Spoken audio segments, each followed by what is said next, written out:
Political tension in Maendeleo County continues to boil. Breaking news! We bring you live feed. Ladies and gentlemen, viewers near and far, prepare to be immersed in a whirlwind of news as we dive headfirst into today's gripping tape. Here at the Maendeleo County Assembly, where there have been beehives of activities following the impeachment motion tabled down by Ezra, the majority leader, against the governor. The governor has found herself between the rock and a hard place, facing numerous allegations made by the MCAs who are bound to see her off her prestigious seat. Led by the majority leader, the MCAs have cited numerous allegations pointing out towards the impeachment of the governor. Here at Panikisha TV, we are delighted in keeping you posted as we bring you these proceedings live as they happen. Stay tuned to Open.tv as we bring you these happenings live. Viewers, Ezra is approaching. Let's head over there, get his remarks for the commencement of this momentous process. Moshiro, what do you have to say concerning today's process? Ladies and gentlemen of the fourth estate, it is said if you push a goat to the wall, however mighty it is, it will turn back. But Buddha and chop. Yes, today we say no to tyranny. We say no to mismanagement of public funds. We say no to mistreatment of public servants. The governor must... Mheshimiwa, you speak with absolute certainty. Yet you can see the governor could be enjoying the majority numbers of the estate. Wow. Those are fake opinion polls. We are elected to represent the wishes of the people. The ground has decided the governor must go. No further. There comes the governor, viewers. Let's get what she has to say. Your Excellency. Your Excellency. Your Excellency. Your Excellency. Your Excellency. Do we take your silence to mean guilt? That's very provocative. The governor will not take questions. Exactly. Mtazamaji, kimya chake gavana kinachocha na swali nikiwa nje, nitasubia kiume au nafasi ya mwanamke katika jamii kinachofanya atimuliwe mamlakani. Na ungana nami kwenye kivumbi kifuatacho. My fellow MCAs, yes. Why are we wasting valuable time on baseless accusations against the honorable governor? We have a county to serve and a manifesto to implement. What manifesto? Which manifesto? What time? 1 year down the line and no development has been implemented. Not even one. At the governor, who is soon to be former, is busy relaunching projects that were orchestrated by her predecessors. Oh, I can see where all this is coming from. Ladies and gentlemen, we all know the majority leader as a vibrant, visionary, and focused on everything and anything that revolves around himself. My fellow MCAs, this is a case of the master sending his people. The same way your master sent you. But we all know how this is going to end. Indeed, a big head with no brains is a burden to the neck.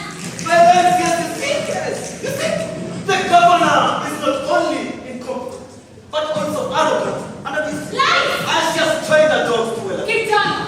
But I brought this already. Yeah. We all know you're pushing my deputy's agenda. Exactly. Surely, a dying man. Excuse me. I forgive my manners. A dying woman for this matter clinches onto a street. Madam Waziri, Muheshimiwa, Mukurugenzi, The emperor, yes, the conqueror, the champion, the lion. is cleaning tight with a straw. Who mentioned the deputy? I wonder, Hey, you're making things hard for yourself. what are you bonging? The governor must go. The governor must go. The governor must go. Oh, you are an educated fool. Yes, you. You have been on my case for far too long. I am a married man, Bwana. Madam Governor, bado jaribu watu wa maendeleo. Look at my face. Tunaanza usiku. Usiku wa manane. Muda umetoka. The governor must go. The governor must go. The governor must go. Honorable members of the County Assembly, this is a delicate matter that requires wisdom and discernment. Tabled before me today are claims of mismanagement, misappropriation of funds, and abuse of office. Claims which are pertinent and grievous enough to warrant the impeachment of the governor. Your Honor, The let's head County straight. Assembly is mandated to vote on a motion on whether to impeach the governor or not. Your Honor, let's head straight to what brought us. Let's proceed to vote. I am free to under the Ezra. Impeachment motions at the County Assembly are purely political, rather than legal. However, if the motion presented before me today says through, the governor has a legal process Well, members, let's proceed to voting. For those of similar opinions, say aye. Aye. The ayes have That it. is what they were born. What are we doing?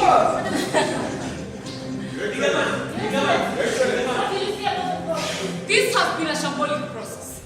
A process that has been overtaken by cartels who only operate in the dark. I have not been given fair hearing, which is my constitutional right. But I hope that when we get to the Senate, things will get better. The process was shambolic. At the words of the governor, his eyes now turned towards the Senate, where the determination will be made to attend this serious issue. Viewers, this is a moment of true hard-hitting, heavyweight pugilists in the name of the citizens. We saw earlier in the county assembly where the governor had no time to explain. But who exactly is punching from the people's corner? The people's corner. Choose. We might not show. Stay tuned as we will keep you on the know as soon as things unfold.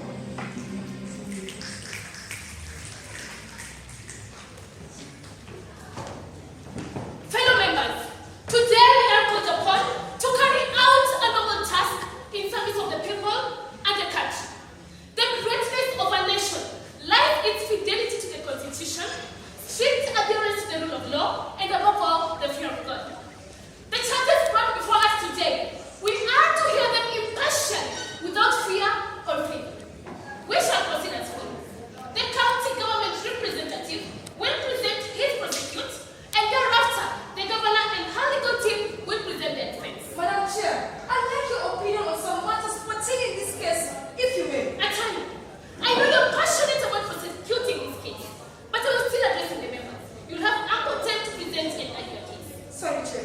As I was saying, we shall have 3 minutes for opening statements, 5 minutes for cross-examination, 3 minutes for re-examination, and thereafter, we shall have a closing statement from the county assembly, followed by that of the governor. Yes, Chair. I want to remind all of you that the people of Maendeleo has bestowed upon us a noble task that we must handle with honesty and integrity. It is a constitutional right that the people, the governor, and the council get a fair hearing. You may continue, Attorney. Thank you, Chair. Ladies and gentlemen, today we are called upon to do a noble task. Tabled in front of us today is the impeachment motion of Governor P. Nabuko, a solemn occasion, as it pertains the accountability of a public servant entrusted in the highest office of the county. The role of the governor is to uphold principles of integrity, transparency, and the well-being of the people. If the governor betrays this trust, it is our duty of us as the representatives of justice to hold her accountable. Ladies and gentlemen, in the case before us today, we have gathered substantial evidence to show patterns of misconduct and abuse of office. The charges levied against the governor include corruption, obstruction of justice, and violation of public trust. Ladies and gentlemen, these are very serious allegations as they strike at the very heart of our democratic institutions. Today, we stand in front of you today and look upon this committee. We beseech this committee to carefully consider the evidence provided and the credibility of the witnesses that will stand before us today and thereafter find the governor accountable. The impeachment of a governor is a very, very grave matter, but unnecessary. When the evidence provided clearly and overwhelmingly support the charges brought against them, it is our duty of us to remind that everyone, not even the governor herself, does not have any opinionated matter about the law. The future for next generation depend greatly on these proceedings. Thank you. I can see my learned friend is very passionate about this. Makes me wonder if she ever stepped foot in a law school. Another side. Esteemed members of the committee, Chapter 1 of the Constitution clearly states, and I will quote, all sovereign power belongs to the people of Kenya and shall be exercised to that Constitution. The Constitution continues to say, these people may exercise the sovereign power directly or through their democratically elected representatives. This is a woman who has dedicated her entire life for the service and well-being of his people. She stood against the immoral fabric that threatened an extinction of a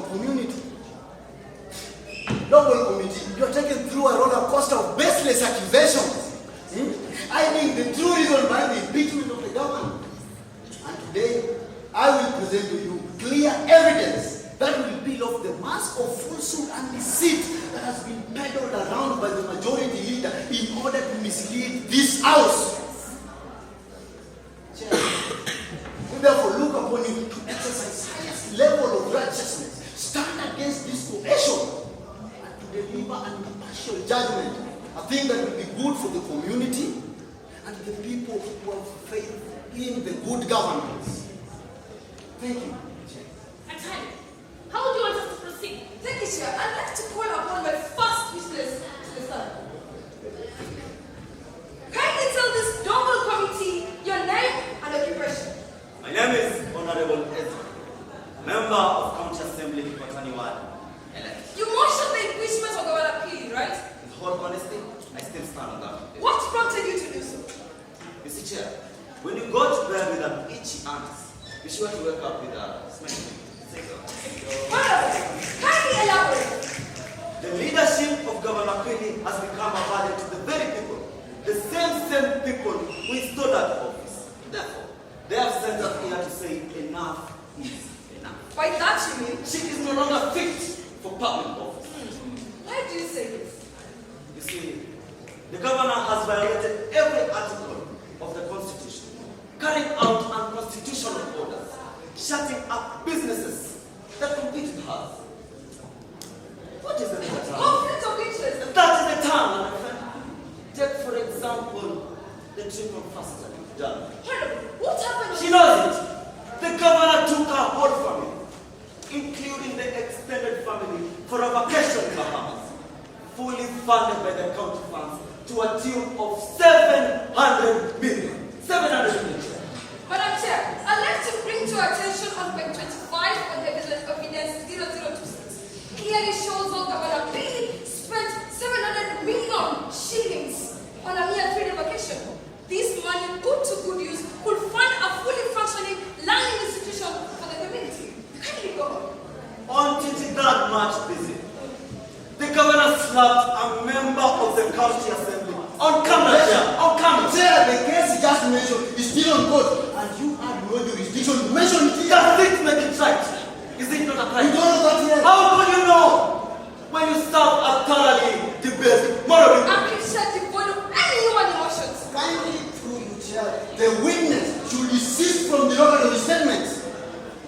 Chair, the governor has proven not once her incapability to hold public office. She has settled in a wild goose chase, knocking off all the obstacles that prevent her from enriching herself from public office. Chair, Article 0091 clearly outlines how Pili Nabuku destroyed hundreds of businesses belonging to the people of Manila County. Now tell me, was this a conflict of interest or a personal vendetta against the same people who voted her into office? I have a question, Your Honor. Would you like to cross-examine the witness? definitely, Chair. We have 5 minutes to do so. So you did say, Mr. Ezra. Honorable Ezra, member of County Assembly Kipatani Ward, elect. Okay, Honorable. Turn your ego down a little bit. In whose interest are you tabling this case? In the interest of the people who installed me to office. And by the people you mean Honorable Majiwa, the deputy. What's with this narrative about the deputy governor? Mr. Ezra, today you did take an oath. And you swear to say the truth. Nothing but the truth. On 17th of July, you had a closed-door meeting with the Honorable Majiwa. Care to explain to this committee the main agenda. You see, Madam Governor, if this is the way that you chose to represent you, be sure to know. It was a closed-door meeting. Underline the word. The question is, did you or did you not? Not. A yes or no question, but answer the question. Yes or no? Yes. Fool! What is the outburst, attorney? Apologies, madam, but the attorney is deviating from the main agenda. Attorney, you better check on your notions, or else I'll have you escorted out of this house and file the location of your license. Apologies, Chair. You may proceed. Thank you, Chair. The main agenda of that meeting was to plan the removal of the governor from office. And you are asking yourself the question, why? Why? You see, the people mandated by the Constitution work with honesty. I've perfected the art of falsehood and deceit, hiding under fabricated evidence, and impersonating people to conduct illegal business. And yet, they will come out crying more than they believe. Why do you say so? What I'm saying is that the evil that men do will always live after them, and the day of reckoning is finally here. Thank you. No further questions. As I had earlier on said, the governor will present her defense. Immediately, I call my first witness to the stand.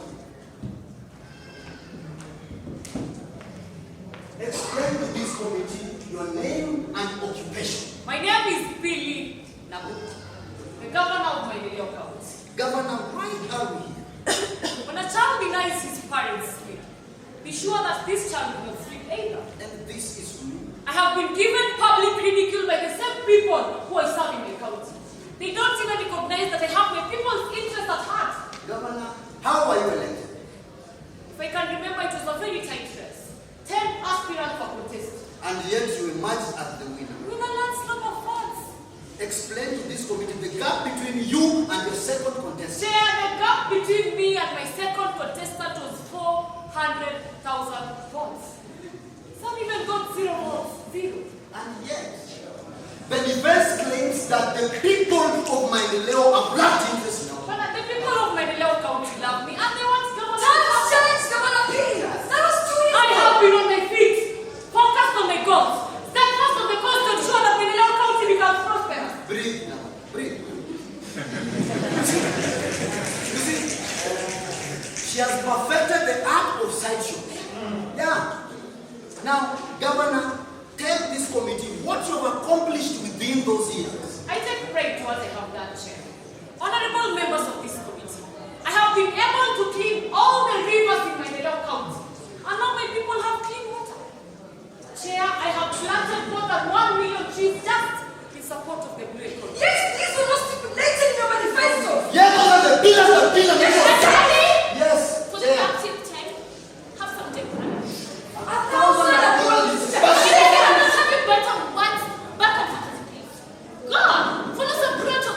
Yes, Chair. Chair. Committee, we are going to take a 30-minute break to calm down your already tense nerve. And when you come back, I don't want us to witness what just happened. We'll convene at 2:30 p.m.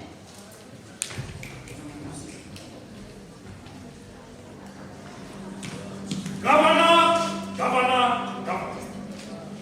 Speak of the devil. And he appears.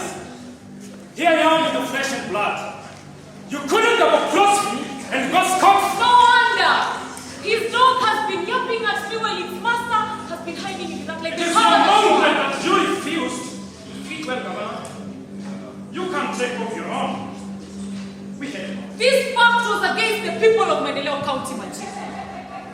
Look at the statistics. How many people have died because of typhoid, cholera, bilharzia, and typhoid? Machiwa, how many people have suffered due to lack of benevolence? I only did what was right. Don't play God with me, Billy.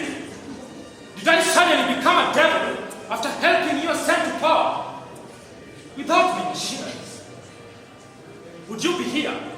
You could have been somewhere in the classrooms breaking jokes and earning people. Machiwa, I will teach you that a child can play with his mother's breasts, but not his father's. Don't get ahead of yourself.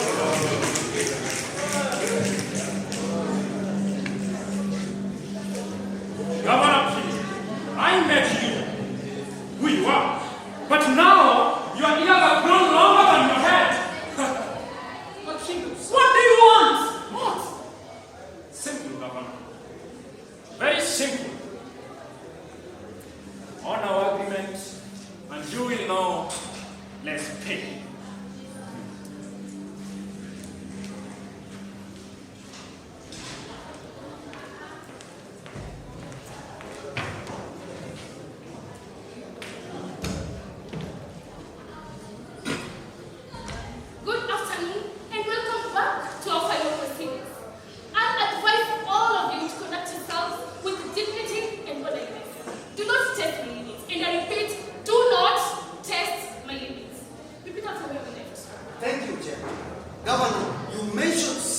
the milestones before you are rudely interrupted by my learned friend over there. Definitely few, not all. Now, any particular reasons you decided with the environmental conservative crusade? Governor is renowned as an environmentalist both locally and globally. And can you tell this committee that what held your arms before you were overwhelmingly elected as the governor? I have quite a long history.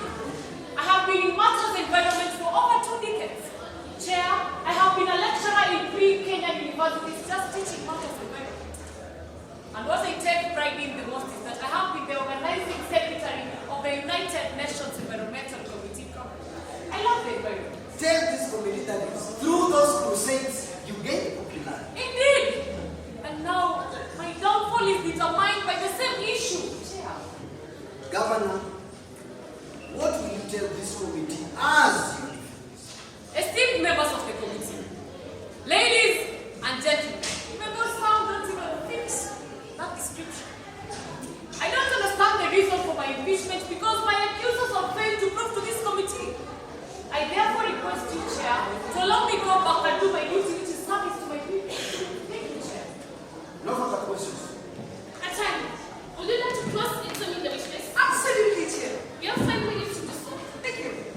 Governor Philly Nabu. Would it be wrong if I tell this committee that you're a disgrace to the women in power? It will be absurd if not laughable. Nobody has laughed. Your title, Governor, is the reason why women are not trusted with power. Objection. The reason we cannot achieve the two-part gender. Objection. Just lead to authority and suddenly you're power. Objection.